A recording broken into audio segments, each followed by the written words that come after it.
بسم اللہ الرحمن الرحیم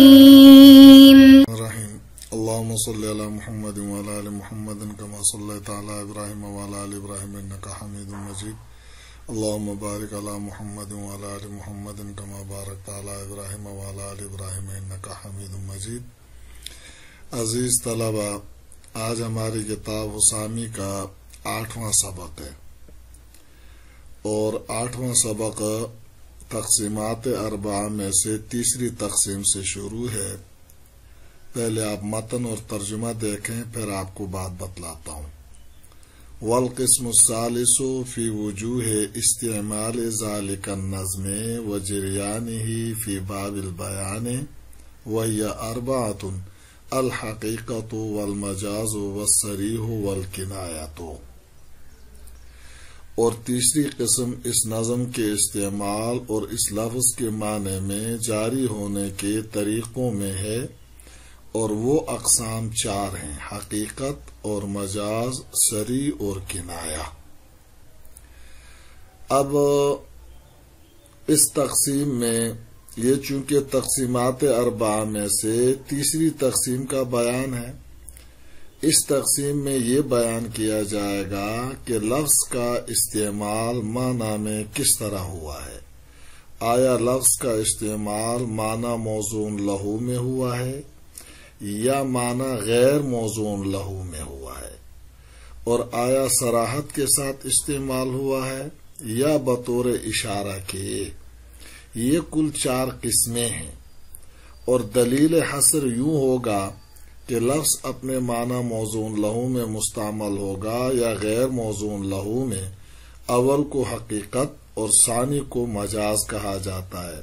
پھر لفظ واضح معنی میں جاری ہوگا یا غیر واضح معنی میں۔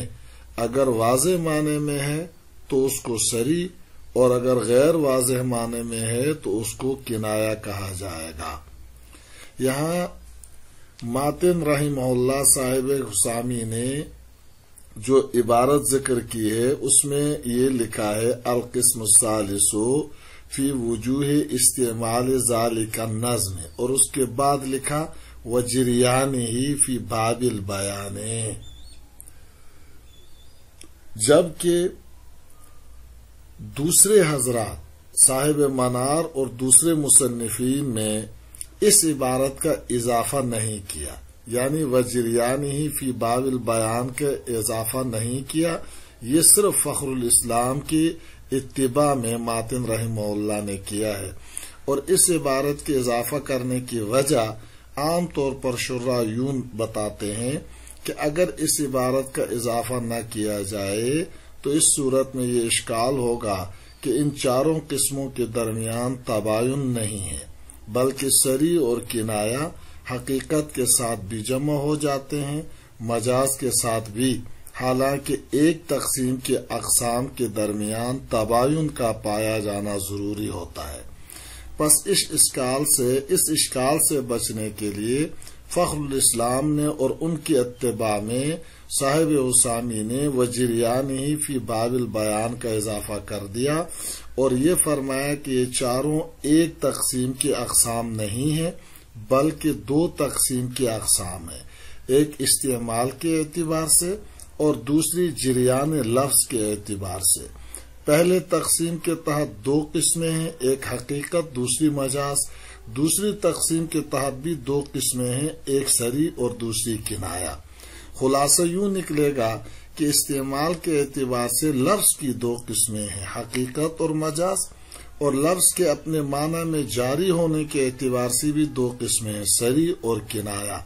جب مذکورہ 4 قسمیں 2 تقسیموں کی ہیں تو صریح اور کنایہ کے حقیقت اور مجاز کے ساتھ جمع ہونے میں کوئی مذائقہ نہیں، کیونکہ ایک تقسیم کے اقسام دوسری تقسیم کے اقسام کے ساتھ جمع ہو سکتے ہیں، البتہ اس صورت میں تقسیمات 4 کے بجائے 5 ہو جائیں گے تو اس میں بھی کوئی حرج نہیں، اس لیے کہ تقسیمات کا 4 میں حصر استقرائی ہوتا ہے، استقرائی ہے، عقلی نہیں ہے، لہذا استقرائی چیز میں زیادتی ہو سکتی ہے۔ فالحقیقت اسم لکل لفظ ارید به ما وضع له والمجاز اسم لکل لفظ ارید به غیر ما وضع له لاتصال بینہما معنی. پس حقیقت نام ہے ہر اس لفظ کا جس سے مراد لیا جائے وہ معنی جس کے لیے لفظ وضع کیا گیا ہے، اور مجاز نام ہے ہر اس لفظ کا جس سے مراد لیا جائے اس معنی کے علاوہ جس کے لیے وہ لفظ وضع کیا گیا ہے. ان دونوں کے درمیان اتصال کی وجہ سے کما فی تسمیت الشجاع اسدا والبلید حمارا، معنی اتصال جیسے کہ بہادر کا نام شیر اور بیوقوف کا نام گدھا رکھنے میں، او ذاتن یا اتصال ذاتی ہو کما فی تسمیت المطر سماعا والاتصال سببا من هذا القبیل، تو یا اتصال ذاتی ہو جیسے بارش کا نام بادل رکھنے ہیں، اور اتصال سببی اسی قبیل سے ہے، وہ نوعان، اور وہ دو قسم پر ہے. اب یہاں یہ جو دوسرا متن ہے اس میں حقیقت کی تعریف کی ہے، لیکن آپ یوں سمجھنا حقیقت بروزن فعیلت، یہ حق کا شے سے ماخوذ ہے. بعض کے نزدیک بمعنی فاعل ہے اور بعض کے نزدیک بمعنی مفعول ہے، ثابت رہنے والا یا ثابت شدہ. حقیقت کو حقیقت اس وجہ سے کہتے ہیں کہ وہ اپنے موضوع لہو معنی پر ثابت رہتی ہے. حق یحق حق یحق، ضربہ اور نصرت دونوں سے استعمال ہوتا ہے. حقا مصدر ہے بمعنی ثابت رہنا. حقیقت میں جو تا ہے وصفیت سے اسمیت کے طرف منتقل ہونے کی وجہ سے ہے، جیسے کہ ذبیحۃ میں تا اسمیت کے لیے ہے بمعنی مذبوحۃ، تا تانیث کے لیے نہیں، اس لیے کہ لفظ حقیقت بولا جاتا ہے. دوسری چیز، یہاں ماتن رحمہ اللہ نے حقیقت کی اصطلاحی تعریف کرتے ہوئے یہ فرمایا کہ حقیقت اس لفظ کا نام ہے جس سے وہ معنی مراد ہوں جس کے لیے وہ وضع کیا گیا ہو.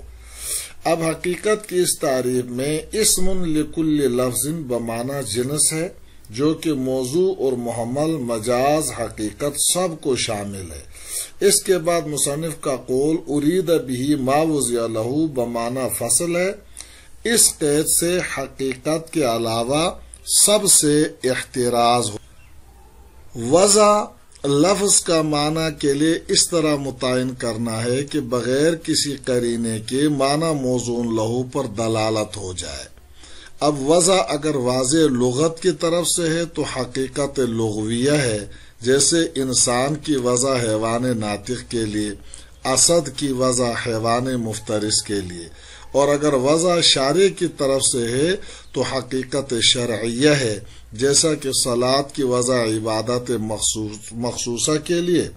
اور اگر واضح عرف خاص ہو اور جماعت مخصوصہ ہے تو حقیقت عرفیہ خاصہ ہے، جیسے نحویوں کی اصطلاح میں فعل کی وضع ایسے کلمے کے لیے کہ جس کے معنی مستقل ہوں اور تینوں زمانوں میں سے کوئی ایک زمانہ اس میں پایا جائے، یا جوہر اور عرض کی وضع متکلمین کے نزدیک ایک مخصوص معنی کے لیے ہے. اور اگر واضح عرف عام ہو جیسے کہ دابہ کی وضع ذوات القوائم الاربعہ کے لیے، 4 پاؤں والے جانوروں کے لیے، تو یہ حقیقت عرفیہ عامہ کہلائے گی. تو یہاں ماتن کیا فرماتے ہیں کہ لفظ اگر اپنے معنی موضوع لہو میں استعمال ہو تو اس کو حقیقت کہتے ہیں، اور لفظ جس معنی کے لیے وضع کیا گیا ہے اس کو چھوڑ کر دوسرے معنی میں استعمال ہو تو اس کو مجاز کہتے ہیں، بشرطے کہ دونوں معنی کے درمیان اتصال ہو، یعنی کوئی مناسبت اور جوڑ ہو، اور اسی کو علاقہ بھی کہتے ہیں. بہرحال معنی حقیقی اور معنی مجازی میں جو اتصال ہے وہ اس اتصال کا معنی حقیقی اور معنی مجازی میں اتصال کا ہونا ضروری ہے، اور پھر اتصال کی دو قسمیں ہیں، اتصال معنوی، اتصال صوری۔ معنی حقیقی اور معنی مجازی کے درمیان اگر تشبیہ کا علاقہ ہے تو اس کو استعارہ کہتے ہیں، اور اگر تشبیہ کے علاوہ کوئی علاقہ ہو تو اس کو مجاز مرسل کہتے ہیں، اور اس کے 24 علاقے ہیں، اور ایک علاقہ استعارہ کا ہے تو کل 25 ہوئے۔